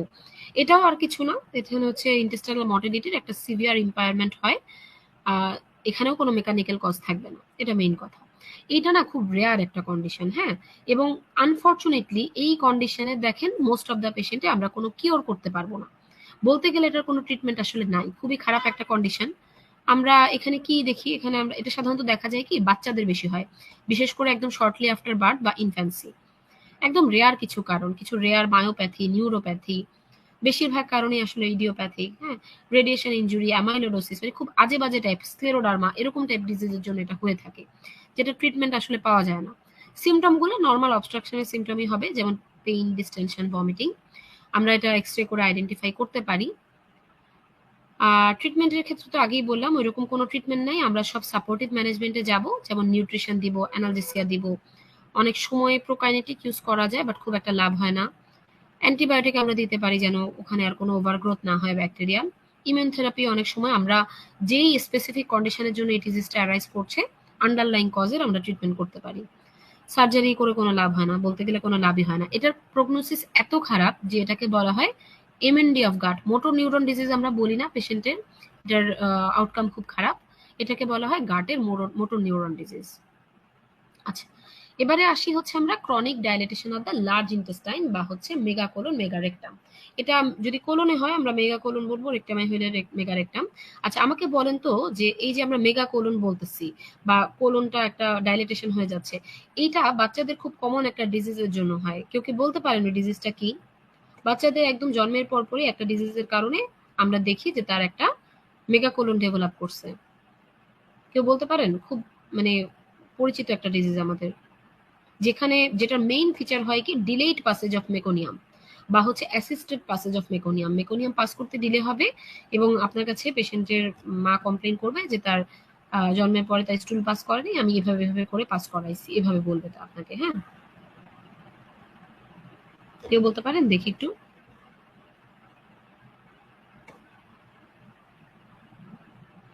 ওকে, একজন অলরেডি কমেন্ট করেছেন, ভেরি গুড। হার্শপ্রাং ডিজিজ আমরা বলি এটাকে, হার্শপ্রাং। ওকে, আচ্ছা, তাহলে এটা হচ্ছে আমরা হার্শপ্রাং ডিজিজে সবচেয়ে কমনলি আমরা এটা পেয়ে থাকি। তাহলে দেখেন আমরা যদি বলি মোস্ট কমন কজ কি, মোস্ট কমন কজ হচ্ছে এই টক্সিক, এই মেগাকোলনের, সেটা হচ্ছে হার্শপ্রাং ডিজিজ, যেটা 1 in 5000 লাইভ বাড়তে হয়। আমরা এটা অন্য চ্যাপ্টারে আরো ডিটেলস পড়বো, বিশেষ করে পেডিয়াট্রিক্স যখন আমরা পড়বো তখন। আচ্ছা, কজেস গুলা দেখেন অনেক কজ, এগুলো আসলে পড়ে কুলানো যাবে না। আপনারা কমন কয়েকটা কজ একটু পড়ে রাখেন, যেমন ক্লাসিক হার্শপ্রাং ডিজিজ, এটা একটা। আর আরেকটা কজ বলা হয় আমরা চ্যাগাস ডিজিজ, এটা দেখবেন যে মানে কমন একটা কজ, এটা ইসোফেগাসের মর্টালিটি ডিসঅর্ডারেরও একটা কারণ, এটা একটু দেখে রাখতে পারেন। আর খুব বেশি আসলে এই বক্সটা পড়া সম্ভব না আমার কাছে মনে হয়েছে, হ্যাঁ, খুবই বাজে। আর আর কিছু আমরা মনে রাখবো যে এক্সট্রিম সেনাইল বা হচ্ছে নিউরো ডিজেনারেটিভ কন্ডিশন, নাম মনে রাখলেই হবে। আচ্ছা, এখন দেখেন এটা কি, এখানে একটা মজার ব্যাপার কি দেখেন, মেগারেক্টামটা এত বড় যে বলা হয়ে থাকে যে এটা সাইজ হচ্ছে একটা ফুল টার্ম বেবির মতো। হ্যাঁ, এবং আমরা ডায়াগনোসিস কিভাবে করব? Radiological diagnosis. এখানে দেখি আমরা, এখানে অবশ্য বোঝা যাচ্ছে না মনে হয় ছবিটাতে, খুব একটা বোঝা যাচ্ছে না রেকটাম, এখানে মেগা রেকটাম ডেভেলপ করছে। আচ্ছা, এখানে আমরা কি করব মেইনলি, এখানে আমরা রেডিওলজিক্যাল ডায়াগনোসিস করার পরে আমরা, আমাদের এখানে মেইন কাজ হচ্ছে কোলন এবং রেকটামটাকে খালি করা। খালি করলে তার এই ডাইলেটেশন আস্তে আস্তে নিজেই চলে যাবে। তো ওই যখন হার্শপ্রাং ডিজিজ হয় বাচ্চার মা আপনাকে বলবে আমি পানের বোঁটা দিয়ে ওর বাথরুম পাস করাইছি, এভাবে বলে। অদ্ভুত অদ্ভুত কিছু মেকানিজম তারা ইউজ করে, বাট সেগুলোতে কাজও হয়। হ্যাঁ, এটা। আচ্ছা, তো আমরা বড়দের ক্ষেত্রে যেটা করি বা এরকম কন্ডিশনে পেশেন্ট আসলে আমরা যেটা করি সেটা হচ্ছে manual disinfection under anaesthesia. Anaesthesia দিয়ে ম্যানুয়ালি ভিতরে যে স্টুলটা জমেছিল সেটাকে বের করে আনতে হয়। বের করে আনার পরে যেটা করতে হয় যে যেহেতু এতদিন ধরে গাট একদম মটিলিটি নাই, গাট চুপচাপ বসে আছে, ডাইলেটেড হয়ে গেছে, সো এটার একটা মটিলিটি এনে দেওয়ার ব্যবস্থা করতে হয়। সেটা আমরা কি করি, সেটা আমরা রেগুলার অসমোটিক এবং স্টিমুলেন্ট, ল্যাক্সেটিভ, এগুলা ইউজ করে আমরা গাটের মটিলিটি বাড়ানোর একটা চেষ্টা করি। দ্যাট মিনস আগে আমরা যেটা জমে ছিল সেটা পাস করাবো, দেন আমরা গাটের মটিলিটি বাড়ানোর চেষ্টা করব। সার্জারি কাদের ক্ষেত্রে আমরা প্রোকাইনেটিক্স ইউজ করা যেতে পারে, এটা একটা জিনিস যেগুলো গাটের মটিলিটি বাড়াবে। এনএমা ইউজ করা যেতে পারে। আর লাস্টলি আমরা যেটা করতে হয় যে যাদের আমাদের এসব কোনো মেডিকেল কন্ডিশনেই কাজ হবে না তাদের ক্ষেত্রে আমাদের সার্জারি করতে হয়, সেটা আগের মতো কোলেক্টমি বা সাবটোটাল কোলেক্টমি, সাথে আমরা স্টোমা, আইলিওস্টোমি করে রাখবো। আচ্ছা, এই গেল হচ্ছে আমাদের 4টা কন্ডিশন যেগুলো পিওরলি সার্জারি রিলেটেড। একটা ছিল কি আমাদের acute small intestinal dilatation, acute large intestinal dilatation, chronic small এবং লার্জ ইন্টেস্টাইনাল ডাইলেটেশন। এখন আমাদের যে গুড়াপাতি কন্ডিশনগুলো আছে এগুলো হচ্ছে মেইনলি মেডিসিনের কন্ডিশন। এই মানে একদম ভেগ, সেটা হচ্ছে যে আপনাকে পেশেন্ট আসবে কি chronic impairment of intestinal mortality without dilatation. Without dilatation হলে দুইটা জিনিস হইতে পারে, একটা হচ্ছে কনস্টিপেশন, আরেকটা হচ্ছে আইবিএস। দুইটাই খুবই কমন, কিন্তু কথা হচ্ছে যে দুইটাই নন স্পেসিফিক এবং আমাদের হাতে নাই ম্যানেজমেন্টটা, এটা মেডিসিন। আচ্ছা, কনস্টিপেশনের ডেফিনেশন এক একজন এক একভাবে দেয়, এগুলো আসলে আপনারা রিডিং পড়তে পারেন। রিডিং পড়লে কি হবে, পেশেন্টের হিস্ট্রি নেওয়ার সময় আপনাদের আইডিয়াটা একটু ক্লিয়ার হবে। সেটা রিডিং পড়া ছাড়া আর কিছু লাগবে না। যেমন এখানে বলা হয় কি যে কনস্টিপেশন বেসিক্যালি একটা ডিজিজ না, এটা বাওয়েল ফাংশনের একটা ডিসস্যাটিসফ্যাকশন। পেশেন্টের স্যাটিসফ্যাকশন বা পেশেন্টের নিজের এক্সপ্লেনেশনের উপর অনেক কিছু ডিপেন্ড করে। মানে আমরা একটা কমন কথা বলে থাকি যে মানে আগের যে বাওয়েল হ্যাবিটটা ছিল সেটা যদি কোনো চেঞ্জ আসে, যেমন পেশেন্ট বলতে পারে সে ডেফিকেশন করছে সেটা আনস্যাটিসফ্যাক্টরি, সে বলতে পারে যে স্টুলটা ইনফ্রিকুয়েন্ট পাস করছে, ডিফিকাল্ট হচ্ছে পাস করা, এবং এই ঘটনাটা গত 3 মাস ধরে আসছে, এরকম হইলে আমরা ক্রনিক কনস্টিপেশন বলবো, আদারওয়াইজ কিন্তু আমরা বলবো না। ঠিক আছে? আচ্ছা, রিস্ক ফ্যাক্টর, এটা আপনি বক্সটা একটু দেখতে পারেন। মানে প্রচুর রিস্ক ফ্যাক্টর, হাজার হাজার বলে তো ভুল হবে, প্রচুর রিস্ক ফ্যাক্টর। এখন সবগুলো আসলে পড়ে পারা যাবে না। প্রথমে আপনি খেয়াল করেন মেকানিক্যাল এবং ফাংশনাল কি কি আছে। মেকানিক্যালের ক্ষেত্রে আমরা যেটা বলি স্ট্রিকচার, বিনাইন ম্যালিগন্যান্ট যদি কোনো স্ট্রিকচার হয় সেটার জন্য হতে পারে। ফাংশনালটা আসলে যে মেগারেক্টা, মেগাকোলন, এগুলা কিছু কজ। অ্যানাল পেইন হইলে পেশেন্ট সাধারণত স্টুল পাস করতে চাইবে না, যার কারণ তার কনস্টিপেশন হতে পারে, যেমন অ্যানাল ফিশারের জন্য হয়।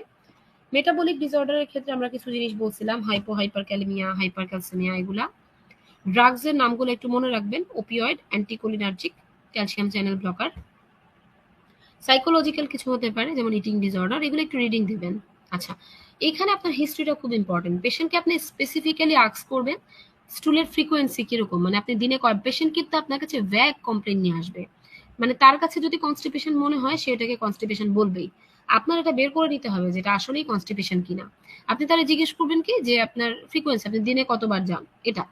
আর আমি যেটা প্র্যাকটিক্যালি দেখি এটাতেও পেশেন্ট আপনার মানে আপনি জিজ্ঞেস করুন আপনার বাথরুম হয়, সে বলবে না হয় না, এরকম না। আপনি বলবেন আচ্ছা ঠিক আছে আপনি শেষ কখন বাথরুমে গেছেন, ঠিক আছে, শেষ কখন আপনি স্টুল পাস করছেন, এটা জিজ্ঞেস করলে অনেক সময় সে দেখবেন যে বলবেই তো আজকে সকালে হয়েছে, এরপর তো আর হয়নি, অথচ পেশেন্ট আপনার কাছে আসছে হয়তো সকাল 11টার সময়। ঠিক আছে? সো এইভাবে আমাদের পেশেন্টের কথার উপর রিলাই করা যাবে না। হ্যাঁ, আমাদের একদম স্পেসিফাই করতে হবে। সো আপনি জিজ্ঞেস করবেন আপনার দিনে কয়বার হয়, তাও যদি সে না বলে কখন হয়েছিল জিজ্ঞেস করলেন। আরেকটা হচ্ছে কনসিস্টেন্সি, বাথরুম যে হয় এটা কেমন হয়, শক্ত হয়, নরম হয়, না কিরকম হয়, আপনি জিজ্ঞেস করলেন। আচ্ছা, এবং আরেকটা জিনিস যেটা জিজ্ঞেস করবেন যে আগে এরকম ছিল কিনা, কতদিন ধরে এরকম হচ্ছে, আগে কিরকম ছিল। আর মোস্ট ইম্পর্টেন্টলি যেটা, সেটা হচ্ছে যে সাথে কোনো অ্যালার্মিং সাইন আছে কিনা, কারণ কনস্টিপেশন কিন্তু আন্ডারলাইন অনেক বাজে বাজে খারাপ ডিজিজের কারণেও হতে পারে, যার মধ্যে মোস্ট ইম্পর্টেন্ট হচ্ছে কোলোরেক্টাল ক্যান্সার। সো এটার জন্য আপনি পেশেন্টকে জিজ্ঞেস করবেন তার রেক্টাল ব্লিডিং আছে কিনা, অবশ্যই জিজ্ঞেস করবেন। এবং যদি নাও থাকে আপনি তাকে খেয়াল করতে বলবেন যে স্টুল পাস করার সময় থাকে কিনা।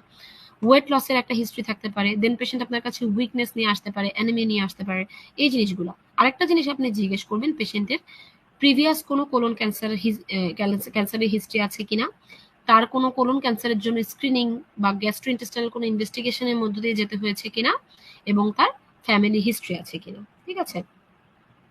আচ্ছা, এখন দেখেন পেশেন্টের কনস্টিপেশনের সাথে আর কি কি সমস্যা থাকতে পারে, এটা একটা কোশ্চেন যেটা আপনি পেশেন্টকে করবেন। অ্যাডিশনাল কি কি থাকতে পারে, অ্যাবডোমিনাল পেইন আছে কিনা এটা জিজ্ঞেস করবেন, ব্লটিং আছে কিনা। এই কথাগুলো কেন ইম্পর্টেন্ট, আইবিএস থেকে তাকে সেপারেট করার জন্য। আইবিএস এর ক্ষেত্রে আপনি দেখবেন পেশেন্ট আপনার কাছে অ্যাবডোমিনাল পেইন নিয়ে আসবে, যেই পেইনটা সাধারণত তার স্টুল পাসের সাথে রিলেটেড থাকবে, মানে তার ডেফিকেশনের সময় খুব স্ট্রেনিং করতে হবে, ডেফিকেশনের সময় তার পেইনটা বেড়ে যাবে, তার ব্লটিং থাকবে। এর বাইরে আপনি আরো কিছু জিজ্ঞেস করবেন, যেমন হচ্ছে তার ফ্রিকোয়েন্সিটা কেমন হচ্ছে, পেইনফুল হচ্ছে কিনা ডেফিকেশনটা, স্টুল কনসিস্টেন্সিটা কেমন, তারপর হচ্ছে তার স্ট্রেনিং করতে হয় কিনা, কোনো লিকেজ বা ইনকন্টিনেন্স আছে কিনা, প্রোলাপস আছে কিনা, এগুলো আপনি টুকটাক জিজ্ঞেস করতে পারেন। এখানে আসলে ম্যানেজমেন্ট অনেক কিছু লেখা, এগুলো আমরা খুব একটা পড়বো না, আমরা শর্টকাট যেটা বক্সটা টেবিল নাম্বার 73.6 এটা একটু দেখবো। এখানে খেয়াল করেন কনস্টিপেশনের ট্রিটমেন্টটা কিরকম, আমাদের এটা রেগুলার প্র্যাকটিক্যাল লাইফে লাগে, অনেক পেশেন্টে আমাদের এরকম দেখতে হয়, তাই না? প্রথম কথা হচ্ছে আপনি তার লাইফস্টাইল মডিফিকেশনের চেষ্টা করবেন, কোনোভাবেই আগে আপনি ওষুধ শুরু করবেন না। কি করবেন, তার ফ্লুইড ইনটেকটা বাড়াবেন, দৈনিক আপনি তাকে 6 থেকে 8 গ্লাস পানি খাইতে বলবেন। ডায়েটারি মডিফিকেশন, আপনি তাকে বলবেন যে ফাইবার আছে এমন খাবার, যেমন সে প্রচুর পরিমাণে শাকসবজি খাইতে হবে। আমি প্র্যাকটিক্যালি যেটা দেখি শাকের রোলটা বেশি সবজির চেয়ে, আমরা নর্মালি বলি কিন্তু পেশেন্টকে শাকসবজি খাওয়ার জন্য, বাট বলা হয়ে থাকে যে শাকসবজির মধ্যে শাক যেন অবশ্যই থাকে, এটা রোলটা বেশি। আচ্ছা, দেন হচ্ছে যে ডায়েটারি মডিফিকেশন, সে চিল চর্বি জাতীয় খাবার কম খাবে। দেন হচ্ছে যে তার খাবারে যেন ফাইবার থাকে, এটা এনশিওর করতে হবে। এক্সারসাইজ যেন করে, এক্সারসাইজে কি হয় মর্টালিটিটা সুন্দরভাবে ভালো থাকে। আর তার যদি এমন হয় যে ওবেস পেশেন্ট, সেই বডি মাসটা তার রিডিউস করতে হবে। ড্রাগস এর মধ্যে আমরা দেখা যায় কি যে প্রথমে শুরুটা করি আমরা ইসবগুলের ভুসি দিয়ে, এটা ইম্পর্টেন্ট, হ্যাঁ এটা আমরা দিব ওরাল ল্যাক্সেটিভ হিসেবে। এর বাইরে আমরা কি দিতে পারি, রেকটাল ল্যাক্সেটিভ দিতে পারি, প্রোকাইনেটিক এটাও কিছু আছে, প্রোক্যালপোরাইড এগুলা, এটা কিছু ওষুধ থাকে দিতে পারি, সিক্রেটোকক্স আমরা দিতে পারি। আর বিহেভিয়ারাল থেরাপি, লাইফস্টাইল মডিফিকেশনের সাথে আপনি তাকে বিহেভিয়ারাল থেরাপিটা দিবেন। সেটা কি হ্যাবিট ট্রেনিং, হ্যাবিট ট্রেনিং মানে হচ্ছে তাকে একটা ভালো ডেফিকেটরি হ্যাবিট নিতে হবে। স্বাভাবিক, যদিও এটা মানুষই ইনবর্ন ব্যাপার, বাট তারপরেও দেখা যায় কি যে অনেকের ডেফিকেশনের হ্যাবিটটা ঠিক নাই। যেমন তার বসার যে পজিশনিং, পোস্চারিং, হ্যাঁ এখানে ছবি পর্যন্ত আছে ভেরিয়ান লাভে, ঠিক আছে। কারেক্ট পোস্চারিং এটার একটা ব্যাপার ছবিতে বলা আছে। প্লাস হচ্ছে তার টাইমিংটা একটা ব্যাপার, সে কখন মানে সে যেন স্টুলটা রেগুলারলি পাস করে, দিনের একটা নির্দিষ্ট সময় যেন সে যায় ওয়াশরুমে, এরকম টাইপের কিছু বিহেভিয়ারাল থেরাপি আমাদের দিতে হবে। পেলভিক ফ্লোর মাসেল ট্রেনিং বা এক্সারসাইজ এই জিনিসগুলো করবে। সার্জারি রোল খুবই সীমিত, এটা অতটা ডিটেলস আপনার পড়তে হবে না, এটা স্কিপ করে যান। এখানে সব সেই ট্রিটমেন্টগুলোকেই বড় বড় করে লেখা, বিশেষ করে সার্জারি ট্রিটমেন্ট অনেক কিছু লেখা, বাট এগুলো আমরা ক্রনিক কনস্টিপেশন আপনি সার্জারি করে ফেলতেছেন, এই কন্ডিশনটা খুব রেয়ার, আমরা এটা বলবো না।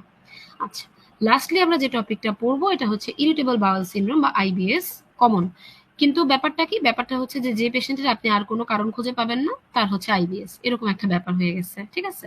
আচ্ছা, এইখানে মেইনলি সার্জারির কোনোই রোল নাই, পুরো মেডিকেল ট্রিটমেন্ট। এখানে পেশেন্ট কি বলবে, অ্যাবডোমিনাল পেইন বা ডিসকমফোর্ট থাকবে, ব্লটিং থাকবে, স্টুল ইরেগুলারিটি থাকবে, যেটাকে আমরা বলি অল্টারেশন অফ বাওয়েল হ্যাবিট। আচ্ছা, এখানে একটা ভালো ডেফিনেশন আছে, এটা একটু দেখতে পারেন, সেটা হচ্ছে আমরা ডায়াগনোসিস এটা হেল্প করবে। পেশেন্টের অ্যাবডোমিনাল পেইন থাকবে at least 1 day per week for last 3 months। সপ্তাহে অন্তত একদিন তার ব্যথা থাকবে, সাথে গত 3 মাসে, সাথে 2টা বা 3টা মানে ক্রাইটেরিয়া প্রেজেন্ট থাকতে হবে। 3টা ক্রাইটেরিয়া বলা আছে, এর মধ্যে 2 বা ততোধিক ক্রাইটেরিয়া প্রেজেন্ট থাকতে হবে। কি কি ক্রাইটেরিয়া, এই যে পেইনটা হবে এটা ডেফিকেশনের সাথে রিলেটেড থাকবে, ডেফিকেশনে পেইনটা বাড়বে। আরেকটা কি, change in the frequency of stool, সে বলবে স্টুলের সাথে মিউকাস যাচ্ছে, সে বলবে স্টুলটা বেশি সফট হয়ে গেছে, হ্যাঁ, বা বলতে পারে সে কনস্টিপেশন হচ্ছে, স্টুলটা বেশি হার্ড হয়ে গেছে। তো এই যে স্টুলের কনসিস্টেন্সি বা হচ্ছে ফ্রিকোয়েন্সি, এইটার উপর ভিত্তি করে আবার আমরা আইবিএস কে 3টা ভাগে ভাগ করতে পারি। একটা বলা হয় কনস্টিপেশন প্রিডমিনেন্ট আইবিএস, একটা বলা হয় ডায়রিয়া প্রিডমিনেন্ট, আর একটা বলা হয় মিক্সড। ওকে, তাহলে এটা গেল হচ্ছে আমাদের associated change in the frequency. আরেকটা হচ্ছে চেঞ্জ ইন দ্য ফর্ম, যেটা আমরা বললাম সফট নাকি হার্ড, এগুলো ফ্রিকোয়েন্সিতে চেঞ্জ হবে, যেটা দিয়ে আমরা ডায়রিয়া বা কনস্টিপেশন আইডেন্টিফাই করতে পারবো। আরেকটা হচ্ছে ফর্ম, সলিড না লিকুইড, এটা আমরা আইডেন্টিফাই করব। এই সিমটমগুলো কি হইতে হবে, অ্যাটলিস্ট 3 months এগুলো থাকতে হবে।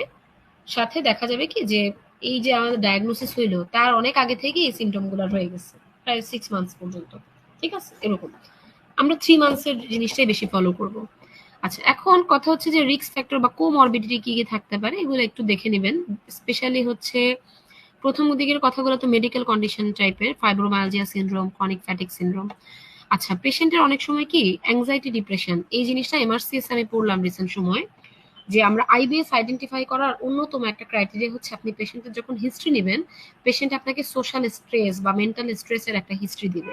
হ্যাঁ, এটা আমরা যদিও বেলিয়ান লাভে কিন্তু খুব কমন হিসেবে দেখতেছি না, কিন্তু এটা আপনি একটু দাগায় রাখেন, এটা এমআরসিএস পড়ার সময় আমি দেখেছিলাম যে এটা কিন্তু একটা কমন ফিচার হিসেবে বলা হয়। এটার সাথে সোমাটাইজেশন মানে সাইকো সাইকোলজিক্যাল যে ডিজিজ গুলা সেগুলা, ঠিক আছে, এগুলা রিলেটেড থাকে, ইটিং ডিসঅর্ডার রিলেটেড থাকতে পারে। আচ্ছা, এই যে এখানে সাইকো সোশ্যাল ফ্যাক্টরটা আমি আরেকবার একটু দাগাইলাম, কারণ যেহেতু এটা একটু কমনলি আমরা পাই, এই কারণেই দেখা যায় এই পেশেন্টের ট্রিটমেন্টে আমরা ডিজিজ ট্রিটমেন্ট করার পাশাপাশি সাইকোথেরাপিটাও দিয়ে রাখি। আচ্ছা, এটা একটু দেখে নেবেন, ডায়াগনোসিসের ক্লিনিক্যাল ফিচার। আচ্ছা, এখানে দেখেন আমরা ট্রিটমেন্টটা কিভাবে করব। প্রথম কথা হচ্ছে আমরা ডায়েট মানে কিছু নিউট্রিশনাল মডিফিকেশন করব, যেমন ইনক্রিজড, যদি কনস্টিপেশন থাকে তাহলে আমরা নিউট্রিশনটাকে বাড়ায় দিতে হবে, কি বলে ফাইবারটাকে বাড়ায় দিতে হবে, অথবা কমাইতে হতে পারে যদি ব্লটিং থাকে, এটা ওরকম কিছু না, মানে কি বলে এটাকে, মানে ডায়েটারি ফাইবারটা মডিফিকেশন করবো। সাধারণত আমরা ফাইবার রিচ ফ্লুইড দিয়ে থাকি। গ্লুটেন ফ্রি ডায়েট এটা আমরা ইউজ করব যদি সিলিয়াক ডিজিজ আমরা সাসপেক্ট করি। ফডম্যাপ, ফডম্যাপ কি জিনিস আমরা যদি দেখি, fermentable oligosaccharide, disaccharide, monosaccharide, polyp, এগুলা বা পলিওলস। আচ্ছা, এগুলো অত ডিটেলস পড়ার দরকার নাই, এত জটিল জিনিসপাতি পড়ে পারবো না। আমাদের কমন একটা জিনিস হচ্ছে প্রোবায়োটিক, আমরা প্রোবায়োটিকটা কিন্তু খুব কমনলি সাজেস্ট করে থাকি। এন্টেরোজার্মিনা নামে পাওয়া যায়, তাই না? আরো কি জানি নাম আছে, প্রোবায়ো নামে পাওয়া যায় মনে হয়। আচ্ছা, তারপর দেখেন ডায়েটারি সাপ্লিমেন্টেশন, এটাও হচ্ছে প্রোবায়োটিকের উপর ডিপেন্ড করে। অ্যান্টিস্পাজমোডিক কিছু জিনিসপাতি আমরা ইউজ করতে পারি, স্পেশালি হায়োসিন ব্রোমাইড, যেটা হায়োসিন বিউটাইল ব্রোমাইড। ল্যাক্সেটিভ আমরা ইউজ করতে পারি, স্টুল সফেনার বা হচ্ছে অসমোটিক স্টিমুলেন্ট ল্যাক্সেটিভ। যদি ল্যাক্সেটিভ আমরা কখন ইউজ করব, যদি কনস্টিপেশন প্রিডমিনেন্ট হয়, আর যদি ডায়রিয়া প্রিডমিনেন্ট হয় আমরা কি করব, অ্যান্টি ডায়রিয়াল ইউজ করব। আর আর আর কি করব, ওই যে পেশেন্টের অ্যাংজাইটি ডিপ্রেশন থাকতে পারে, সো আমরা লো ডোজ অ্যান্টি ডিপ্রেসেন্ট ব্যবহার করব। আর হচ্ছে যেহেতু গাটে কিছু প্রবলেম হচ্ছে, এই জন্য মাইক্রোবায়োগুলা ম্যানিপুলেশন করার জন্য আমরা গাট স্টেরিলাইজার, যেটাকে বলে এক ধরনের অ্যান্টিবায়োটিক টাইপ, রিফাক্সিমিন আমরা ইউজ করব। গাবাপেন্টিন, প্রিগাবালিন যদি পেশেন্টের নিউরোলজিক্যাল কোনো প্রবলেম থাকে আমরা ইউজ করব। সাইকোথেরাপি, এটা অবশ্যই ইম্পর্টেন্ট, পেশেন্টকে গাইডেড সেলফ হেল্প ইন্টারভেনশন নিতে হবে। কগনিটিভ বিহেভিয়ারাল থেরাপি, সিবিটি আমরা যেটা বলি, এটা করতে হবে। ঠিক আছে, তো মোটামুটি এগুলাই হচ্ছে আমাদের পড়া। তো এটা হচ্ছে একদম ব্র্যান্ড নিউ একটা চ্যাপ্টার আজকে যেটা আমরা আলোচনা করলাম, বেলিয়ান লাভের নতুন এডিশনের। সো এখানে আমার যতটুকু মানে এই চ্যাপ্টারটা আসলে আমার জন্য মানে পড়ানো বা নোট ডাউন করা একটু কঠিন ছিল, কারণ পুরো চ্যাপ্টারটা আমার অনেক সময় নিয়ে আসলে পড়া লাগছে এখান থেকে ইম্পর্টেন্ট জিনিসগুলো আইডেন্টিফাই করার জন্য। কারণ প্রিভিয়াস যে চ্যাপ্টারগুলো ওগুলো তো আসলে নিজে বারবার পড়ার কারণে মোটামুটি জানতাম ইম্পর্টেন্ট জিনিসগুলো। যাই হোক, এটা থেকে মোটামুটি আপনাদের যতটুকু পারা যায় গুছায় বা সুন্দরভাবে বলার চেষ্টা করলাম। তারপরও যদি আপনাদের মানে মনে হয় যে কোনো জায়গায় কনফিউশন আছে বা বুঝতে সমস্যা হচ্ছে, আমাকে এখনই কমেন্ট করেন, আমি আপনাদের বলে দেওয়ার চেষ্টা করব। ঠিক আছে, একটু কমেন্ট করে জানাবেন আমাকে।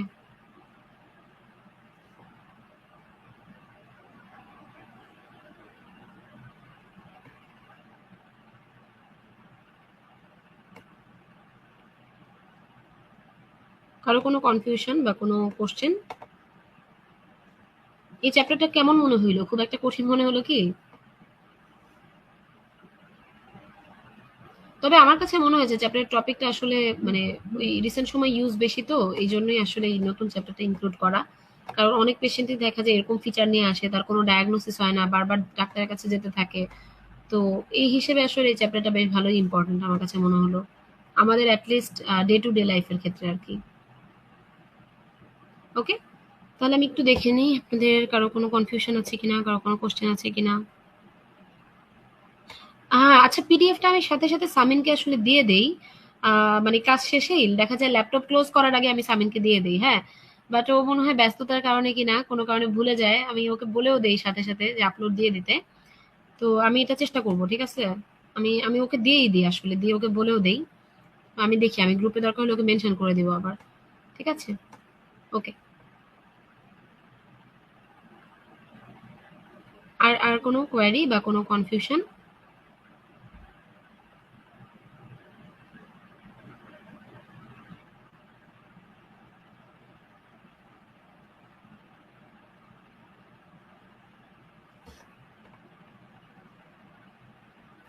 ওকে, তাহলে ক্লাসটা শেষ করি।